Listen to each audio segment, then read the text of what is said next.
Hello everyone मो प्रथम mini vlog को आपण मानक स्वागत। मो प्रथम ब्रेकफास्ट रे गोटे बनाना खाईदेली। आज पखाड़ दिवस स्पेशल मो कौन कौन खाइबा बनाऊँगी आज आपण मानकू ए व्लॉग रे मु देखेबी। तो चलंतु स्टार्ट करबा आजिर कुकिंग। काली राति रु मु कुंदरी को काटिकी रखी देइथिली। तो फर्स्ट रे मु कुंदरी भजा बसई दउची। मु भजा बनेला बेले प्रथमे परिबा पकाए, देन किछि समय परे मु पियाज पकाए। तो एबे एथिरे टिके लूण देदबा, देन याको टिके घोड़े दबा। आम कोरापुट लैंग्वेज रे याकू तुंड्री कहती। आपण माने को जगारू ए वीडियो देखुचंती और आपण मानक लैंग्वेज रे ए परिबा को कौन कहती मते कमेंट माध्यम रे जणातु। मु एतेरे मसला भी ऐड करि सारिची और भजाटा भी हेई सारलानी।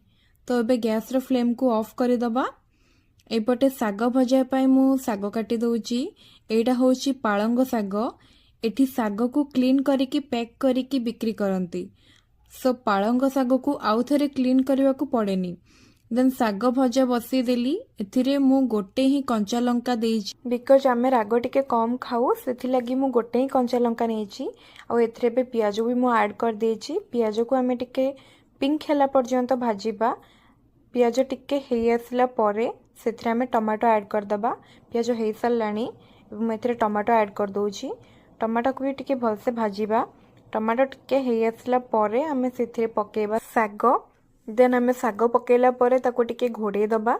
घोड़े की रखी दबा। ताको घांटीबा दरकार नहीं से टाइम रे बिकॉज से बहुत फुल फुल हेके थाए। सेटा घांटीले से तळे पड़ी जाए। तो सेथि लागि मु कोन करे ताको मु घोड़े की रखी दिए। किछि समय परे ताको मु घांटे। थरे दी थर घांटिला परे मु देन लूण ऐड करे। कहीं आगर लूण पकेले सागर क्वांटिटी कमी जाए परे तो जना पड़ेनी। तो लुणी भी हिजबार चांसेस रोची। मुझे साइड बाय साइड बड़ी को भाजी दउची सरसो तेल देकी। एपटे माछ को भी मैरिनेट कर देइची। और मोर गोटे आदत अच्छी कि मु काम कला बेले टिके गीत गाई गाई मु टिके काम करे। सो सेति मु टिके कैमेरा भी अच्छी तो टिके पोज देकी टिके गीत गाई गाई मु काम कर दउची। साग आउ थरे आमे घांटी देले। एबे एथिरे आमे लूण ऐड करबा और बाकी मसला भी सब ऐड कर दबा। तो एथिरे मु लूण, हळदी गुंड और गरम मसला एंड धनिया पाउडर नौची। आउ मु ताको छाड़ी किछि भी मसला ऐड करेनी बिकॉज एटा ही बहुत सिंपल खाइबा। एतिकी रे खाइबा हमर बहुत भल लागे। अजथा मसला ऐड करिक देह खराब करिया किछि कथा नुह, करिबा कथा नुह। तो सेति लागि एतिकी रे हे जिवो। आ किछि ऐड करिबा दरकार नाही। बाकी मु जहाँ भी डिश बनैछि सेटा मु आपण मानको वीडियो रे देखै पारुनी। आपण माने मो खाइबा प्लेट रे सेटा देखि परिबे बिकॉज सब देखेला बेले